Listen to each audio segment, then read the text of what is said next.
One of our patients made this mosaic. I thought it was pretty nice. Is there marijuana on the premises? No, we don't provide any medication here. We just provide the recommendations. Doctor's office here, we have our Dr. Paul Ironside here. Great man. My job is really to go over the patient's medical records and see documented evidence of a disease problem that marijuana would be appropriate for. Very comfortable doing this. And over here is the where we can obtain some of the literature. So the recommendations provide legal protection? Yeah. It provides a legal basis. Like for instance, you were to get pulled over by the police or something, you would just show them your recommendation. Legally, they're not supposed to do anything. They're supposed to abide by the law. Daryl, this is your bag, which makes this your marijuana. Am I right? It's just a little bud. It's no big deal. Daryl should bite his tongue. Now is definitely not the time for him to confess or voice his opinions about marijuana laws. Police are not paid to keep your secrets. They're paid to find, arrest, and help prosecute you. And here's our nurse's office. This is where you do the exam. And you're here for renewal, aren't you? Is that what I heard? No, you're for first time. First time, Sorry. yeah. Okay. Your problem was trauma, is that right? In that accident in the Navy? Yes. Okay. My name is James Ebel. 22 years ago, I had a traumatic brain injury. I was riding a bicycle, and I wasn't wearing a helmet, and I crashed, which left me with eye disability. I'm deaf in one ear, and I have a seizure disorder. And cannabis, marijuana has been the only thing that has made these very, very petite seizures not painful. They'll try it on the advice of a friend or whatever, and they are amazed at what happens. They feel very comfortable, except that it's deemed as an illegal drug by the federal government. Let's get you out of here. So they feel guilty, and so they want to be certified. That's basically all we do here. Here is your actual recommendation. Great. And that's all you need to be the legal patient that you should have been, and you are good for anywhere in the state of California with that. Very good. Back in the beginning when the eye got infected and developed a glaucoma condition, the doctors tried every eye medicine they could find to reduce the ocular pressure. See, helmets work. And I remember very well one Navy doctor saying to the next one, "Gee, it's too bad we can't try marijuana." My mouth almost hit the ground. I was like, "What? Oh, that would be nice, Doc." "Oh, but we can't do that, Jim. It's illegal in America." Had you used marijuana before you started working here? Did I? Yeah. No. I tried it, that years and years ago, but no, I didn't use it. And at this point? Occasionally. Well, I've been using cannabis for many years, but legally I've probably been a medical patient since probably 1999. What's your precise diagnosis? For what? Oh, chronic pain. I use it for chronic pain, but I also use it for different things as well, Legally, where can people obtain cannabis? Legally, we can't provide it for them, but they might have somebody growing for them. And marijuana is easy to grow, cannabis is easy to grow, but it still requires a certain amount of attention that not all people, may find easy. The leaves are a great indicator of what actual strain it is, whether it's a sativa or an indica.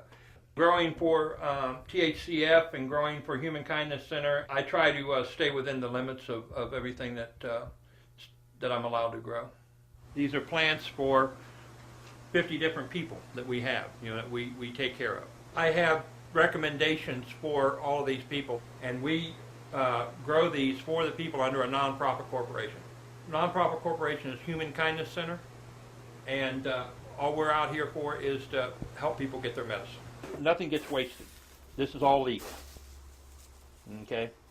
When you hear someone talking about medicine, this is what they're talking about. I teach people how to do this. You know, that's the whole thing. And that's what my thing in life right now is, teaching people how to do this.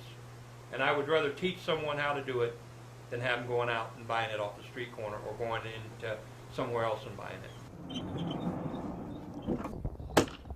Because I think if everyone could grow their own medicine, this would be a much better world.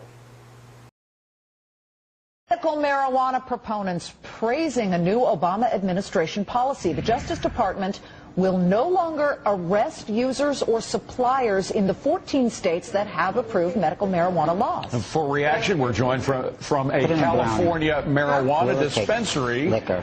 It's called The Pharmacy by Jason McLeod. He works there and is also a medical marijuana user. Jason, thank you very much for being with us. Appreciate it. Hi, how are you doing today? We're fine. Now tell us exactly why you use marijuana. Well, I do have ankylosing spondylitis, which basically is a degenerative joint disorder, which I'll give you an example. Like at one time I was 6'2", now I'm like 6'1" because of my disease. Okay, so... And I usually do... Go ahead. Excuse me? Well, I usually do take it for joint disorders, more for like discomfort, more for stiffness, like morning stiffness and like evening stiffness, that sort of thing. Okay, and so obviously it alleviates some of the symptoms here. You also work at this organization called the Pharmacy Customer, and tell us what you think of the new Obama administration move. Well, it definitely does more legitimize what we are trying to accomplish here. Also, it does, I mean, it does give me a sense that I do feel safe enough that I can come into a establishment like this one and buy off of a sanctioned, state-sanctioned store. I mean, because we do follow all the laws that do come on down, and I'd rather get it here than, let's say, in the park or on the street or something like that, where I don't know where it's coming from. Now, Jason, it's obvious that you have a beneficiary use of marijuana, and other people do as well, but does anybody ever come in just because they want to get high? Well, we do discourage from that. I mean, because they do have to have a doctor's recommendation in California here, and you have to be a resident of California. So we do have a screening process that we do go through first before we do allow people to even look at the cannabis products. Jason, we're looking at some of the products that you guys offer, but we're looking just at video. Can you hold up some of the things that you have? I understand you actually have the marijuana brownies as well as the liquids as well. Yeah, like right here I have this pharmacy lemonade right now. I do like it a lot because actually it's very good. It's actually really good because it's, I mean, it's got all the labels on here, tells you the nutritional values and everything, and definitely does have the warning of a medical. But yeah, like I said, I do use it throughout the day because sometimes I just don't like inhaling or something like that. So it's very good for that way. I mean, definitely it does help that way to get through the day. I mean, because I don't want to be out and about smoking, so I do like to. If I do have a backache or my shoulder starts hurting, I like to have a sip of this sometimes. This does really help me a lot. So now, how would that? So much. Tell us exactly how that would compare to smoking a joint. I mean, is that if you drink a bottle, would that equal one joint? No, not necessarily. Basically, I mean, it depends on you and your weight and your metabolism mostly, because you're not going to get the same buzzy type of effects that you would get off of something that you would inhale. Because this is more of a calming, more of a relaxing type of feeling, so it does help get the stiffness out for me, definitely.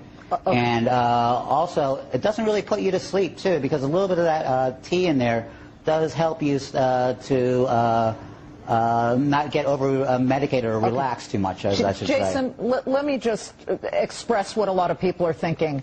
People are going to find doctors of ill repute who are going to get the notices, and then they'll be able to go in here, they'll get this marijuana, they'll maybe get behind the wheel of a car and hurt somebody. There's so much concern about the regulation of this. How can you ensure to people watching that this won't go to people who just want to get totally stoned, you know, as what David mentioned before?